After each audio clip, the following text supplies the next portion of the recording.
Hello बच्चों, कैसे हैं आप लोग। विद्या ट्यूटोरियल में आप सबका स्वागत है। जैसा कि आप लोग पहले जितना भी पढ़ चुके हैं, जैसे विटामिन्स पढ़े हैं, प्रोटीन पढ़े हैं और कुछ जो भी पीछे का मैं पढ़ा चुकी हूँ, उसी में से आज कुछ क्वेश्चन होगा, प्रश्नोत्तरी। उनका आज देखेंगे कि इसका प्रश्नों का उत्तर क्या है, किस प्रकार से प्रश्न आते हैं। ये जो पढ़ाया जा रहा है ये बीए फर्स्ट सेमेस्टर का है। ये बुक से पढ़ाया जा रहा है, लेकिन ये कहीं भी तैयारी के लिए भी काम करेगा, जैसे टीजीटी, पीजीटी और अन्य किसी तैयारी के लिए, या गृह विज्ञान से रिलेटेड जो भी बच्चियां हैं उनके लिए काम करेगा, या अदर में भी ये क्वेश्चन का आंसर आता है। चलिए हम स्टार्ट करते हैं, समय को ध्यान में रखते हुए, कि विटामिन शब्द सर्वप्रथम किस वैज्ञानिक द्वारा प्रस्तावित किया गया। विटामिन शब्द सर्वप्रथम किस वैज्ञानिक द्वारा प्रस्तावित किया गया? हंक के द्वारा ये प्रस्तावित किया गया। इसका आंसर है हंक के द्वारा प्रस्तावित किया गया। अगला क्वेश्चन है, विटामिन B1 की कमी से मनुष्य में यह रोग होता है। कौन सा रोग होता है? बेरी रोग होता है। शरीर की उचित वृद्धि हेतु यह विटामिन अत्यंत ही महत्वपूर्ण है। यह विटामिन अत्यंत ही महत्वपूर्ण है। कौन सा विटामिन है? विटामिन D महत्वपूर्ण है। इस विटामिन का प्रमुख कार्य नेत्र ज्योति ठीक करना है। यानी इस विटामिन का कार्य क्या है जो नेत्र की ज्योति को ठीक करता है? इसका आंसर है विटामिन A। विटामिन ए की हीनता जनित रोग में व्यक्ति धीमे प्रकाश में भी नहीं देख पाता। यानी हीनता जनित रोग में व्यक्ति धीमे प्रकाश में भी नहीं देख पाता। ये कौन सा इसमें रोग होता है? रतौंधी होता है, जिसमें व्यक्ति धीमा प्रकाश यदि हो जाए तो उसमें व्यक्ति नहीं देख पाता है। ये विटामिन ए की कमी से होता है। विटामिन के की खोज हुई कब हुई? 1943 में हुई। कब हुई? 1943 में हुई। विटामिन हमारे शरीर को बनाते हैं। कैसा बनाते हैं? विटामिन हमारे शरीर को कैसा बनाते हैं? विटामिन हमारे शरीर को स्वस्थ बनाते हैं। विटामिन सी की कमी से रोग होता है। कौन सा रोग होता है? स्कर्वी रोग होता है। विटामिन ई का प्रमुख कार्य प्रजनन शक्ति बढ़ाना। विटामिन ई का प्रमुख कार्य क्या है? प्रजनन शक्ति को बढ़ाना है। अगला क्वेश्चन है, सर्वाधिक विटामिन सी पाया जाता है। किसमें पाया जाता है?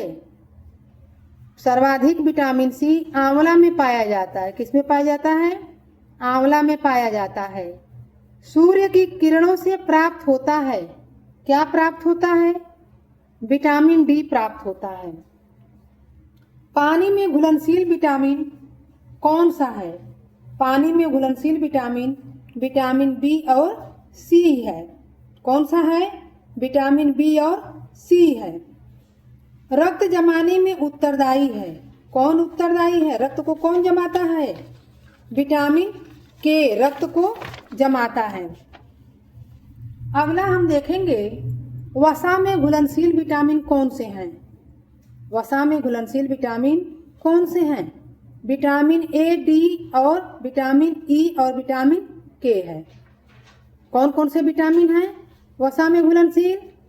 Vitamin A, vitamin D, vitamin E और विटामिन के। दांतों को नुकसान पहुंचाता है। दांतों को कौन नुकसान पहुंचाता है? पायरिया रोग, जो दांतों में लग जाता है और दांतों को नुकसान पहुंचाता है। विटामिन डी की कमी से वयस्कों में होता है। विटामिन डी की कमी से वयस्कों में होता है। क्या होता है? ऑस्टियोमलेशिया होता है। विटामिन डी की रासायनिक प्रकृति है। विटामिन डी की रासायनिक प्रकृति क्या है? कैल्सीफेरॉल है। क्या है? कैल्सीफेरॉल है। कैरोटीन पाया जाता है। कैरोटीन किसमें पाया जाता है? विटामिन ए में पाया जाता है। किस में पाया जाता है? विटामिन ए में पाया जाता है। ऑस्टियोपोरोसिस नामक रोग इस विटामिन की कमी से होता है। किस विटामिन की कमी से होता है? ऑस्टियोपोरोसिस विटामिन डी की कमी से होता है। कार्नियल जीरोसिस लक्षण है, यानी कार्नियल जीरोसिस जो होता है इसका क्या लक्षण है?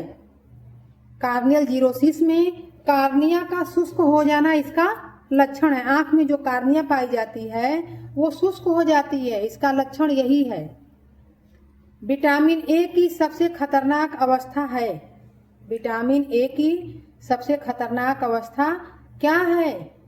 कैरेटोमलेशिया है, यानी ये आंख से संबंधित ये रोग है जो क्या है, ये खतरनाक अवस्था, सबसे खतरनाक अवस्था होती है कैरेटोमलेशिया। जीरोप्थैल्मिया कमी से होता है। जीरोप्थैल्मिया किसकी कमी से होता है? जीरोप्थैल्मिया विटामिन ए की कमी से होता है। विटामिन ई का रासायनिक नाम क्या है? विटामिन ई का रासायनिक नाम टोकोफेराल है। क्या है? टोकोफेराल है। विटामिन बी12 का रासायनिक नाम कोबालामिन। क्या? विटामिन बी12 का रासायनिक नाम क्या है? कोबालामिन है। आगे देखेंगे, 1 ग्राम वसा से कैलोरी ऊर्जा मिलती है, यानी 1 ग्राम वसा यदि हम लेते हैं तो कितने कैलोरी ऊर्जा मिलती है? 9 कैलोरी ऊर्जा मिलती है। कितने कैलोरी? 9 कैलोरी ऊर्जा मिलती है। एक वयस्क को वसा की आवश्यकता होती है, यानी एक वयस्क पुरुष है या महिला है उसको कितना वसा की आवश्यकता होती है? 20 ग्राम होती है। कितना होती है? 20 ग्राम होती है। वसा की कमी से रोग होता है। वसा की कमी यदि हमारे शरीर में हो जाए तो कौन सा रोग होगा? फ्राइनोडर्मा रोग होगा। क्या होगा? फ्राइनोडर्मा होगा। मूंगफली में लगभग वसा होती है। मूंगफली में लगभग कितनी वसा पाई जाती है? 50% होती है। कितनी होती है? 50%। कार्बनिक यौगिक हैं। कौन कार्बनिक यौगिक हैं? वसा है। ज्यादातर मोटे व्यक्तियों में होता है। ज्यादातर जो मोटे व्यक्ति हो जाते हैं उनमें कौन सी बीमारी लगती है? मधुमेह हो जाता है। मधुमेह रोग ज्यादातर मोटे व्यक्तियों में हो जाता है। वसा को गर्म करने पर प्राप्त होता है, यानी वसा को बार बार गर्म किया जाए तो उससे एक विषाक्त पदार्थ होता है जो उससे हो जाता है, विषाक्त पदार्थ उससे प्राप्त होता है वसा को गर्म करने पर। कौन सा होता है? एक्रोलीन, जो स्वास्थ्य के लिए हानिकारक होता है। ग्लिसरॉल है। ग्लिसरॉल क्या है? वसा व लिपिड्स है। क्या है? ग्लिसरॉल वसा व लिपिड्स है। वसा के पाचन से बनता है। वसा का जब पाचन होता है तो क्या बनता है? ग्लिसरॉल और वसी अम्ल बनता है। क्या बनता है? ग्लिसरॉल और वसी अम्ल बनता है। वसा को पचाने के लिए आवश्यक एंजाइम लाइपेज पाया जाता है। वसा को पचाने के लिए आवश्यक एंजाइम लाइपेज पाया जाता है। कहाँ पाया जाता है? लाइपेज पाया जाता है कहाँ पर? अग्न्याशयिक रस में पाया जाता है। कहाँ पर? अग्न्याशयिक रस में पाया जाता है। स्वस्थ वसा माना जाता है, यानी वसा हम पढ़े हैं कि वसा जो होती है एक संतृप्त होती है और एक असंतृप्त होती है। एक जमने वाली होती है और एक नहीं जमती है, यानी 20 डिग्री सेंटीग्रेड का भी तापमान दिया जाए तो वो नहीं जमती है। तो कौन सी वसा को स्वस्थ वसा माना जाता है? असंतृप्त वसा को स्वस्थ वसा माना जाता है। अगला क्वेश्चन आता है, वसा को पाचन करने वाले एंजाइम को कहते हैं, यानी वसा का जो पाचन करने वाला एंजाइम होता है उसको क्या कहते हैं? उसको लाइपोलिटिक एंजाइम कहते हैं। क्या कहते हैं? लाइपोलिटिक एंजाइम कहते हैं।